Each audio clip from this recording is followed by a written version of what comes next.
All right, moving on, still talking about voting here. Second lesson on voting, 5.4, Unit 5, Lesson 4, Structural Barriers to Voting, or at least Card 4. I think I said Lesson 4.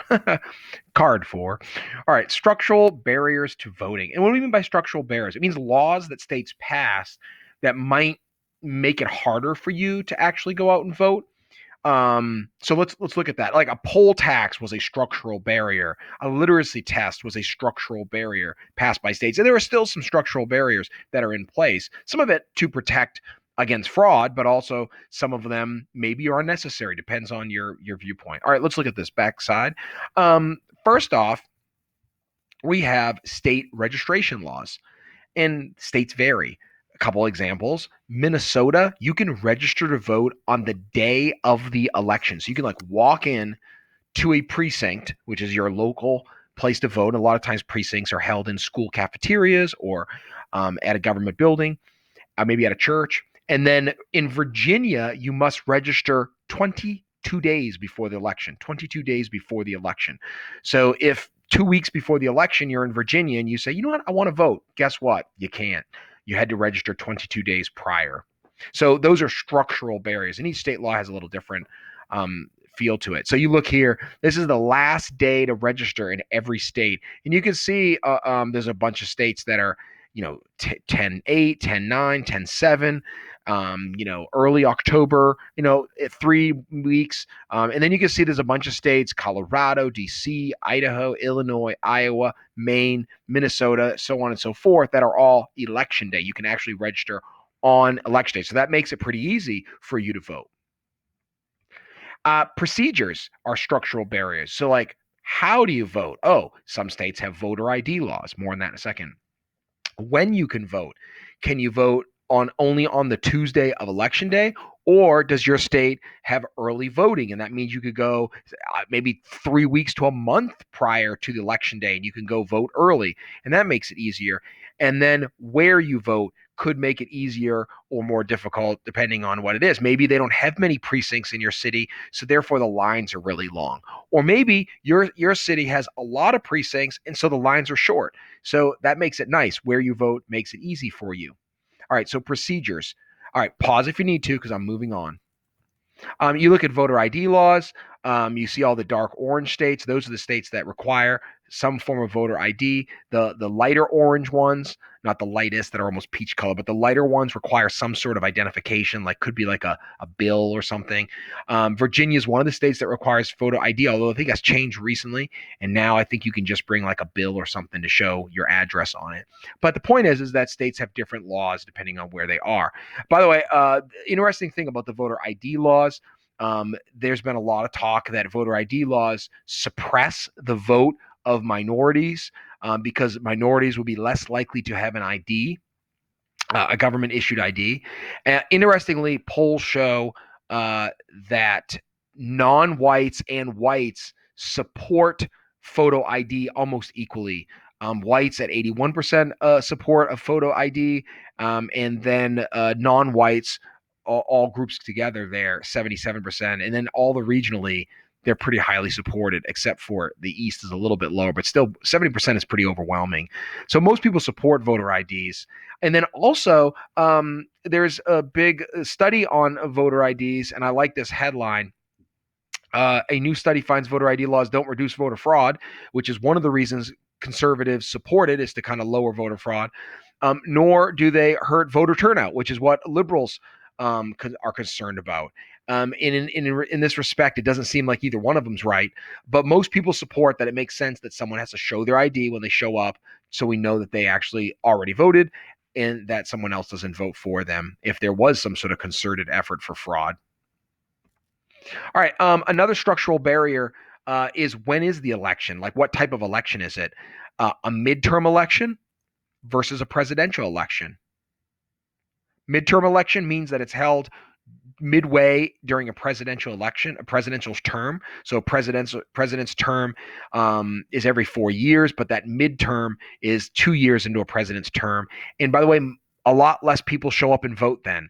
You can see turnout is about 40% of registered voters. That's not 40% of adults, because remember, there's a pretty substantial 30 or 40% of adults who don't even register to vote, but that's 40% of registered voters will actually turn out and vote in a midterm election for Congress. And then presidential election years, because there's a lot more attention, 60% or higher turnout happens. So that also impacts whether people vote. So all of these things, the procedures, the registration laws, and whether it's a midterm or a presidential election, impact people's likelihood of actually turning out and voting. And there's a chart here showing you the orange line is voter turnout, the percentage of people who turn out, registered voters who turn out during a midterm, and you can see it's about 20% lower than the number of people who show up for presidential votes. And you can see sometimes the president goes over 60% of turnout, and then sometimes it's dropped back in the early in the 90s and in 2000s. It might only be 55%, which is kind of sad. Like only 55% of people actually show up to vote for president. All right, 5.5 factors influencing voter choice. Factors that influence voter choice. I have quite a list here, so you need to make sure you leave numbering. It's short, it's fast, but there's quite a list here of things that influence voter choice. Some of these things have been mentioned in other units. All right, so first off, the number one predictor of who you'll vote for is if you identify with a political party. That's influenced mostly by family, peers, the media, especially family and peers, though. So if you identify as a Democrat, it is very likely that you'll go vote for Democrat. And if you identify as a Republican, you'll identify as and you'll vote for Republicans. Ideological orientation also. If you actually identify as a liberal or a conservative, that's important too. Because usually you won't identify as a liberal or conservative unless you kind of understand what it means. That's not always true, but but yeah, so that's something as well. By the way, the least likely person to show up and vote are people who ideologically identify as a moderate or party-wise call themselves an independent. If you And I'm not saying everybody who says they're a moderate or everybody who says they're independent don't show up and vote. I'm saying the most likely people not to show up and vote are people who are moderate or people who claim to be independent. And the reason that is that when you do polls on information, we talked about that in the last lesson, like how much do you know about politics? Like people who are quote unquote moderate or independent actually don't really know much about politics, and they actually are what we call low information voters. And so they probably don't vote much. If they do, they vote in a really highly contested presidential election, but probably don't vote in midterm elections. And so their votes, you never quite know what they'll do when they show up. All right, candidate characteristics impact who you vote for. Candidate characteristics. Do you like their personality? Do you find their personality really, really annoying? That seems to be something that is a pretty typical staple in American politics, is people who run for president and everybody's like, how did we end up with these two people? Like their personalities are so annoying. The background, you may connect with their background. Or maybe there's some issue that they particularly support that you identify with, although maybe you don't support the rest of it, but you support that issue. So background, issues, personality. What are contemporary political issues? Is there some hot button issue in that election that you identify with, and therefore you go out and vote? And if there isn't any hot button issue, maybe you don't vote. So that could be a thing. Like, what is the big political issue of the day for that election? And then that may spur you on to vote. Religious beliefs. That could indicate how you vote. And we already said the more you go to church, the more likely you are to vote conservative. And we said that if you never, ever, ever go to church, there's a very high likelihood, like 60%, 65%, that you will vote for Democrat or be liberal. So religious beliefs are, in your consistency in going to church impacts voting habit. Gender impacts voting habit. Remember, we said that women are more likely to identify with the Democrat Party, whereas men more likely to identify and vote Republican. But it's close, by the way. We're talking, 51, 52% on either side.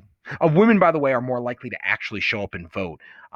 Usually the electorate is about 53% women and 47% men. So women are more likely to turn out, which would be an advantage for Democrats. Race and ethnicity. Race and ethnicity. We talked about how blacks, since the Civil Rights Act of 1964, overwhelmingly, like 90% or better, identify with the Democrat Party. However, Hispanics and Asians are a little more toward the middle. 60%. Sometimes Hispanics, depending on who's running, might hit 70%. And sometimes when George W. Bush ran, Hispanics were like 55% Democrat and 45% Republican. So it kind of depends on the candidate a little bit there. Um, and then white people tend to be a little more Republican. And then lastly, other demographic information, income. We already talked about that on another card. So the other demographic information, so like lowest income tend to be a little more Democrat, middle incomes tend to be a little more Republican, and then upper incomes are almost even in terms of who they vote for. All right, so those are factors that influence like who you vote for. Any of those things could be issues. All right, great.